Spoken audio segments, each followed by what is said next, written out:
Okay guys, I am going to show you how to measure a woven shirt. Again, I am referring to my spec manual book here that I will put on Blackboard for you, and this is just showing how to measure the different elements of a woven shirt. And so there's a lot of different, obviously tons and tons of types of woven shirts, but we're going to get the basic measurements that should apply to most of them, and then you can make adjustments for whatever you've got. Again, there's going to be this long list of measurements here, and you can take some away, you can add some, customize it as needed, but it gives us the basics that we're going to need for any shirt. Mostly the chest, kind of from the armpit, across the shoulders, maybe from the shoulder tip to the shoulder tip, the length maybe from the neckline all the way down in the front and back, and then some of the measurements on those sleeves, how long the sleeves are, how wide the sleeves are, what the opening is down at the bottom. I think it's got some more details here about collars and pockets and things like that. So we'll go through and see if we can measure, get some basics down. So again, if you have measuring tape, that's going to be the easiest way to do it. If you don't have a measuring tape at home, you can literally just use like some string, some ribbon, some thread, some dental floss, anything you have that's long and flexible. And then you could also use a ruler, and basically you would sort of hold this up, take your measurements with this. Like for example, I could say, measure the chest here, and I can mark my places, and then I could take this, hold it to my ruler, and just at this point pretend it was a measuring tape. So I've gone off a little bit, so I can mark that at 18, and then come over and get that last 2 inches, and that would be 20. And then I could even check this. Let's check and see how accurate that is compared to a regular measuring tape. Holding that there to there. It's about the same. It was off by about 1/4 of an inch. So this string and ruler combo would do in a pinch, just to get the idea of it. But in an ideal world, we're going to use this measuring tape. So that's what I'll do today. So just to show you a couple of important points. So I've laid the garment down really flat here, just like your technical sketch, so that I can see where all the seams kind of meet. A big measurement to get is this chest measurement. So usually you go from right in the armpit, that seam right there, right across, really straight to the other side. Oops, I've got this flipped over. There we go. And again, we just kind of measured this. It's about 20 inches, maybe 20 1/4, and you can just really double check for that precision. You want to really get as close as you possibly can, 1/8 of an inch, 1/4 of an inch, 1/2 of an inch, whatever it is. And then with something like a chest measurement, usually this is a measurement that wraps all the way around. So if I get 20 inches on the front from one side to the next, I can then double that. And then I would say my total chest measurement is 40 inches all the way around.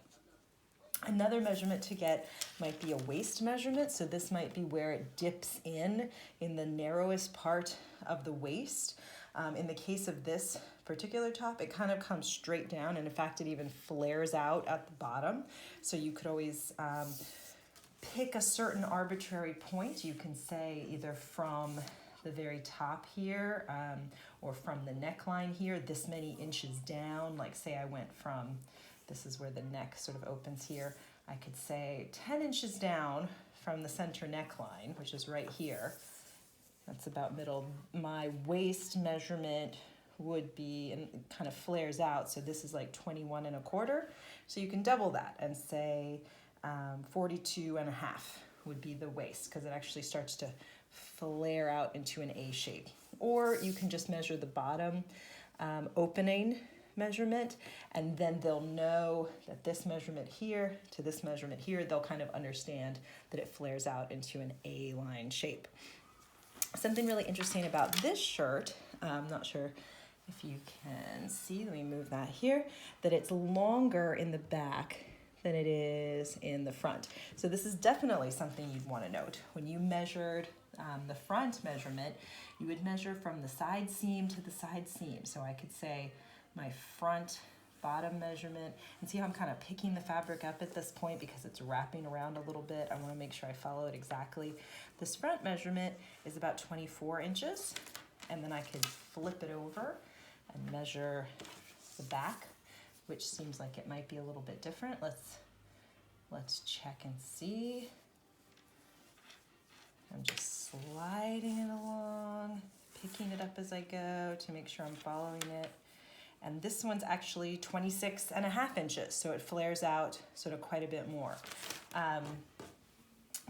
This is also, like I mentioned earlier, it's longer in the front than in the back.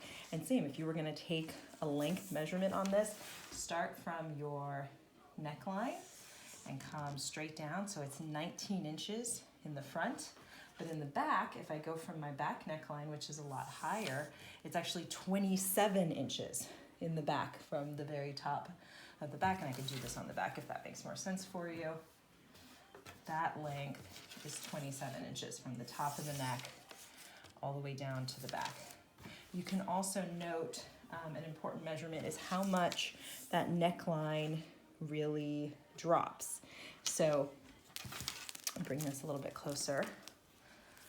So you've got a little scoop round neck there, and from this back neck, you've got 4 inches that it actually drops down. So that's the amount of your scoop. You could also do a full measurement where you wrapped all the way around this neckline, or you could just do the front and wrap around, something like that. There's lots of different options depending on how you want to do it.